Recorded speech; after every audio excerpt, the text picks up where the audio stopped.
ஒயின்காது இவர்கள் திட்டமிடுகிறார்கள்.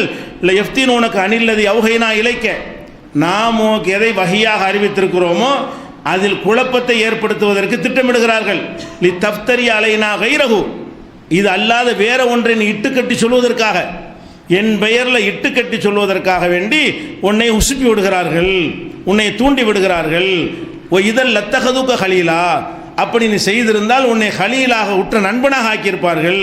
உளவுலா அன் சப்பத்தினாக்க, நாம் உம்மை உறுதிப்படுத்தி இருக்காவிட்டால், நான் மாத்திரம் உன்னை உறுதிப்படுத்தி இருக்காவிட்டால், லக்கது கித்த தற்கணு இலையும் செய்யன் கலீலா, லேசாக நீ அவங்க பக்கம் சாஞ்சிருப்ப. நான் உன்னை இறை தூதர் என்று புட்டிச்சு நிப்பாட்டி ஒரு உறுதியான நிலைப்பாட்டில் வச்சுட்டேன். அப்போ நான் மாத்திரம் உறுதிப்படுத்தி இருக்காவிட்டால் நீனும் லேசாக அங்கே சாஞ்சிருப்பாய்.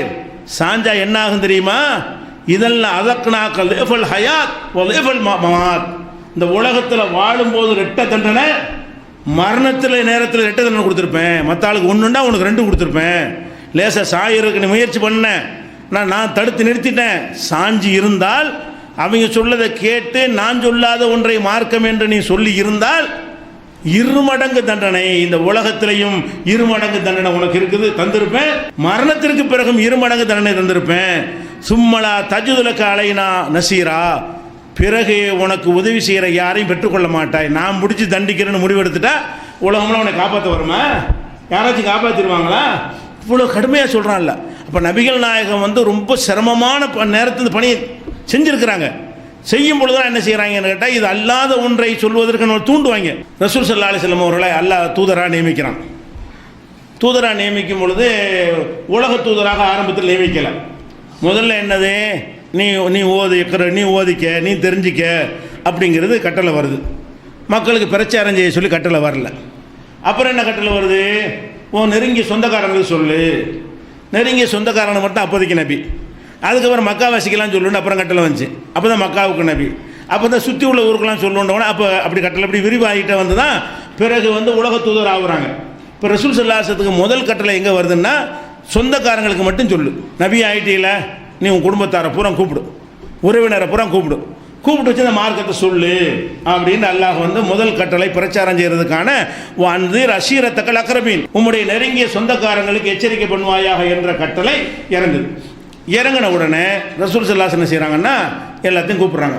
அப்து முனாஃபுங்கிறவங்க சொந்தக்காரங்க, அப்து ஷம்ஸுங்கிறவங்க ரசூலுல்லாஹ்வுடைய குறைஷ் கூட்டத்தில் உள்ளவங்க, இவங்களாம் அவங்களெல்லாம் கூப்பிட்றாங்க.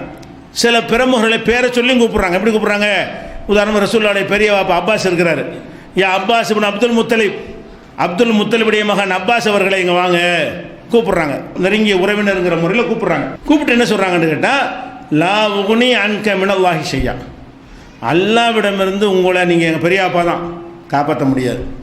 அல்லாஹ் சொன்னபடி நீங்கள் நடந்தால் தான் நீங்கள் தப்பிக்க முடியுமே தவிர, நம்ம மகன் தான் தூதராக இருக்காரு, நம்ம மகனத்தான் அல்ல ரசூலாக்கி விட்டான், எப்படியா தோளில் தூக்கிட்டு கொண்டே சொர்க்கத்தில் போட்டுருவார் அப்படி நினச்சிங்கன்னா ஏமாந்துருவீங்கன்னு சொல்லி முதல்ல அந்த சொந்தக்காரங்களை எச்சரிக்கிற கட்டளை வந்த உடனேயே பெரிய பாப்பாக்கு என்ன சொல்கிறாங்க, அப்பாஸ் அவர்களே, லா உகுனி அன்க மினல்லாஹி ஷையா வா யா சஃபியா அம்மத் ரசூலில்லாஹி, அல்லாஹ்வுடைய ரசூலுடைய மாமியே சஃபியாவே இங்கே வாங்க, உங்களை என்னால் காப்பாற்ற முடியாது.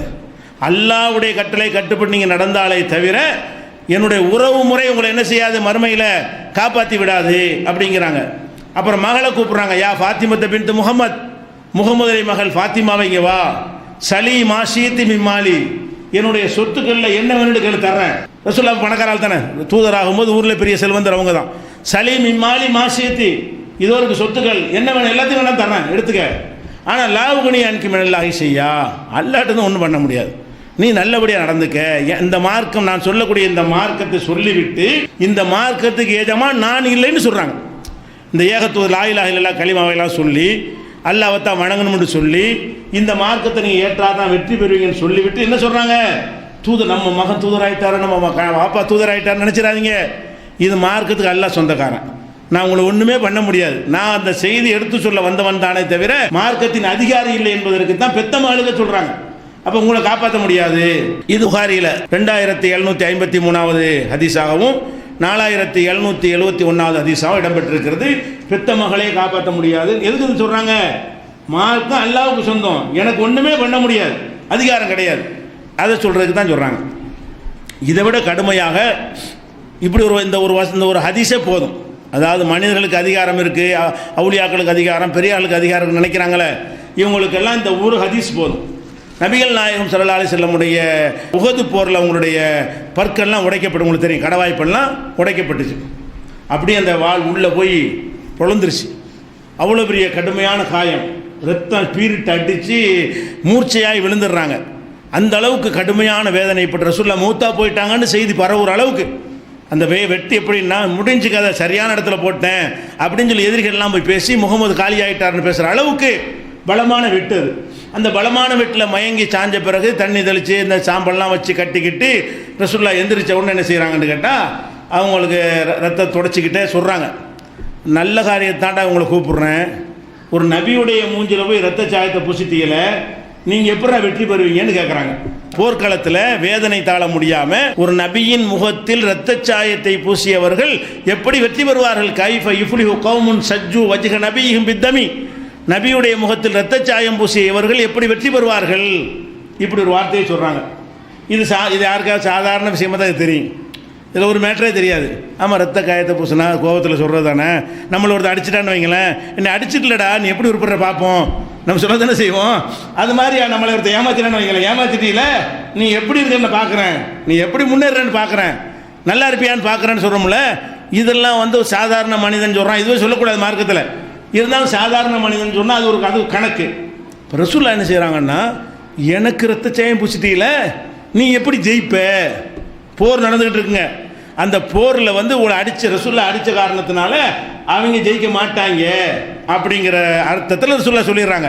அப்போ அதில் என்ன ஆகுதுன்னு கேட்டால், என்னை எவனா அடிச்சிங்கன்னா அவன் தோல்வி நிச்சயம், அதுக்கு அர்த்தம்.